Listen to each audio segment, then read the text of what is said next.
में आपका स्वागत है। मैं रमेश सर आज आप लोग को कक्षा 12 विषय रसायन विज्ञान पाठ 1 का है जो है पाठ 13वां है, 13वां भाग है। तो इस भाग के अंतर्गत हम आपको बताएंगे संकलन क्षमता। संकलन क्षमता क्या होती है उसके बारे में आज चर्चा करेंगे।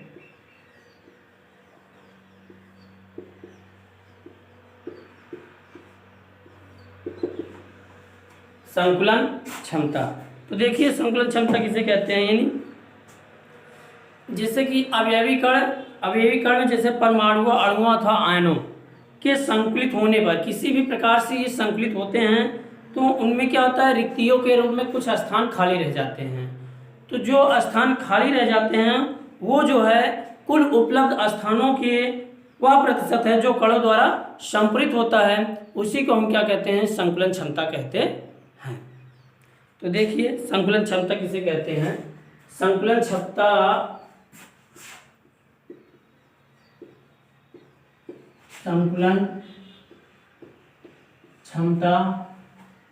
कुल उपलब्ध स्थान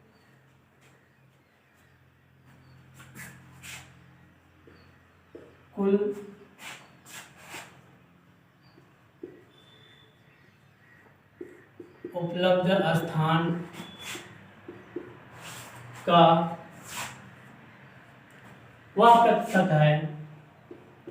वह प्रतिशत है जो कणों द्वारा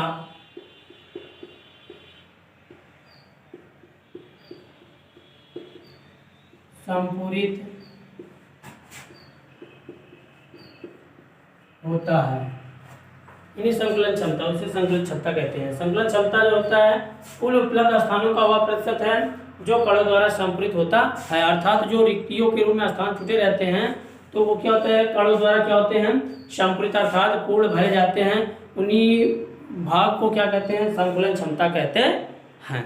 तो अब देखिए संकुलन क्षमता निम्न क्या कहते हैं, एकक कोशिकाओं के लिए संकुलन क्षमता क्या होता है, बारी बारी से हम उनके संकुलन क्षमता निकालते हैं। तो पहला नंबर है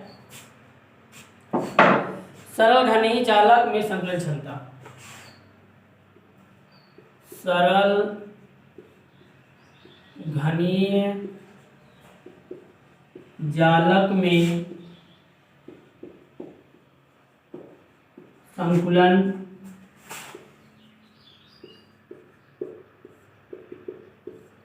क्षमता। सरल घनीय जालक में संकुलन क्षमता क्या होती है, जैसे हम फिगर बनाते हैं।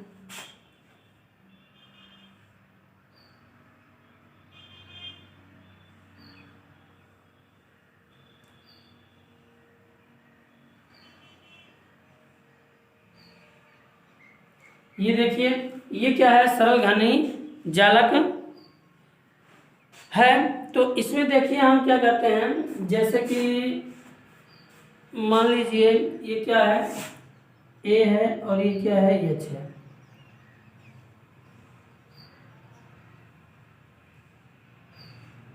ये क्या हुआ है, गोला हुआ यानी वृत्त हुआ। तो वृत्त क्या होता है, यानी ये इसकी क्या होती है, डायमीटर होती है आर आर आर आर, अर्थात क्या हो जाएगा, भुजा, यानी इसकी भुजा क्या हो जाएगी, आर आर, यानी क्या हो जाएगा, 2r हो जाएगा। तो ये क्या है, घन की क्या है, भुजा है। AH क्या है, घन की भुजा है। तो घन की भुजा को अगर मान लीजिए हम a मानते हैं तो a इक्वल टू क्या हो जाएगा, 2r हो जाएगा। ये तो हो गया क्या, घन की भुजा है। तो देखिए घन की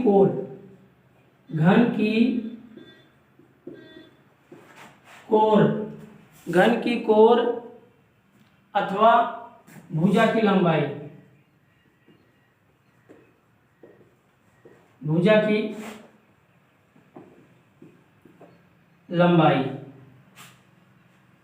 क्या है, a है। और प्रत्येक कण का अर्धव्यास, और प्रत्येक कण का अर्धव्यास r है। तो ये हो गया। अब हम देखिए इसको जब सॉल्व करते हैं तो इन ए इक्वल टू क्या हो जाएगा 2r, A equal to 2r। अब घनीय एकक कोष्ठिका का आयतन अब निकालते हैं क्या, घनीय एकक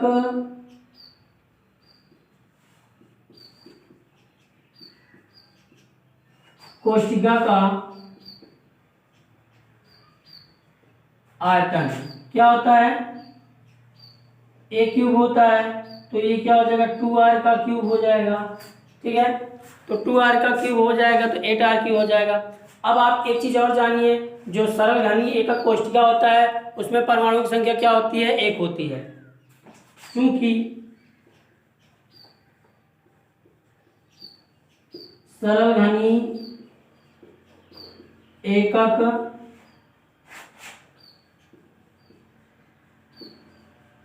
कोष्ठिका में परमाणु की संख्या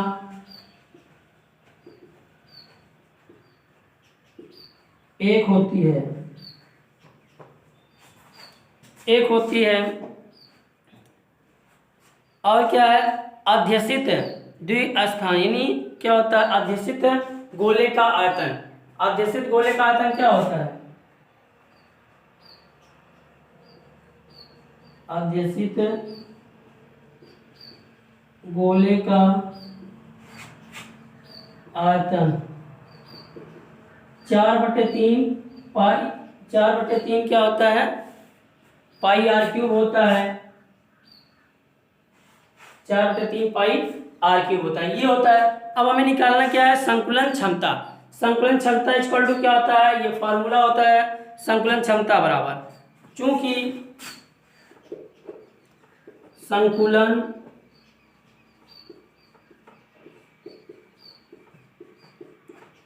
क्षमता इक्वल टू, संकुलन क्षमता बराबर होता है एक परमाणु का आयतन, एक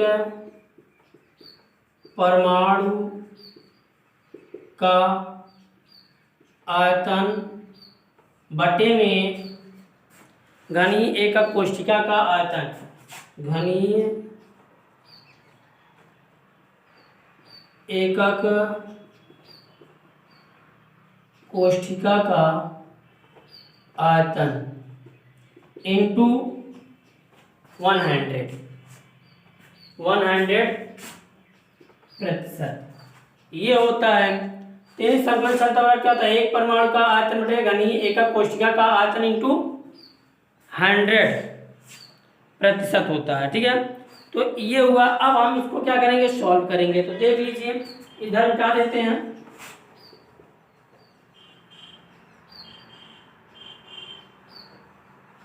देखिए पहले वैल्यू रख देते हैं। एक परमाणु का आयतन, एक परमाणु का आयतन क्या हो जाएगा, 4/3 पाई आर क्यूब, और बटे में एक घनीय एकक कोष्ठिका का आयतन क्या है, 2r क्यूब है, यानी 8r क्यूब इंटू क्या हो जाएगा 100%। r क्यूब से r क्यूब कट गया। अब इसको क्या करेंगे, 4 1 जा 4 2 जा 8 हो गया, 2 1 जा 2 2 5 जा 10, ये कट गया। तो बचा क्या है, बटे बटे नीचे आ जाएगा।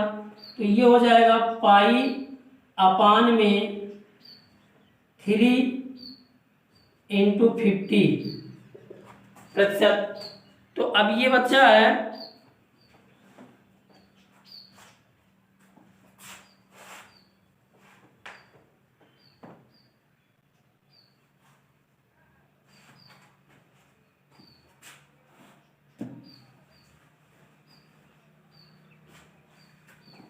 4 8, ठीक ठीक।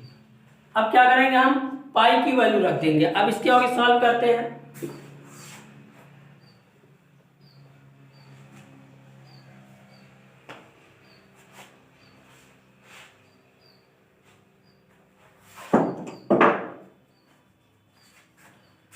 तो देखिए पाई की वैल्यू क्या होता है, 22/7, 22/7,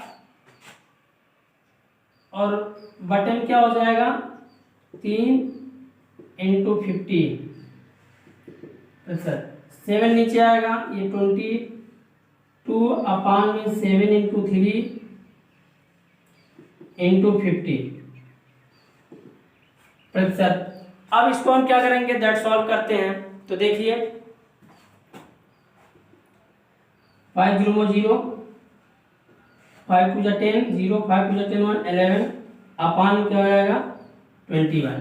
अब क्या करेंगे, इसको 1100 में 21 का भाग दे देंगे। 21 5 का क्या हो जाएगा 105, फिर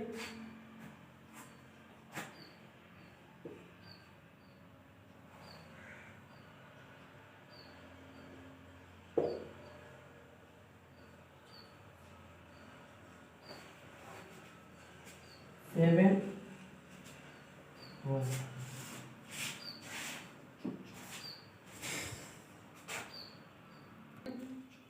इसको हम क्या करेंगे, डिवाइड करेंगे, तो ये आएगा 52.38%। इसको हम लगभग लिख सकते हैं 52.4%।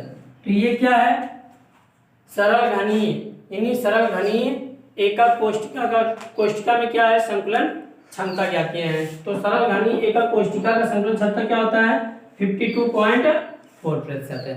तो ठीक है, आज हम इस वीडियो में इतना ही चर्चा करते हैं।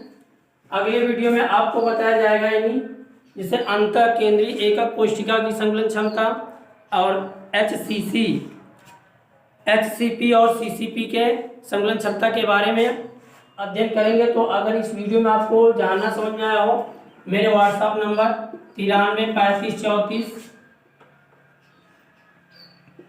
7105 पर मैसेज या कॉल करके समस्या का समाधान प्राप्त कर सकते हैं। Subscribe now and press the bell icon. Never miss an update.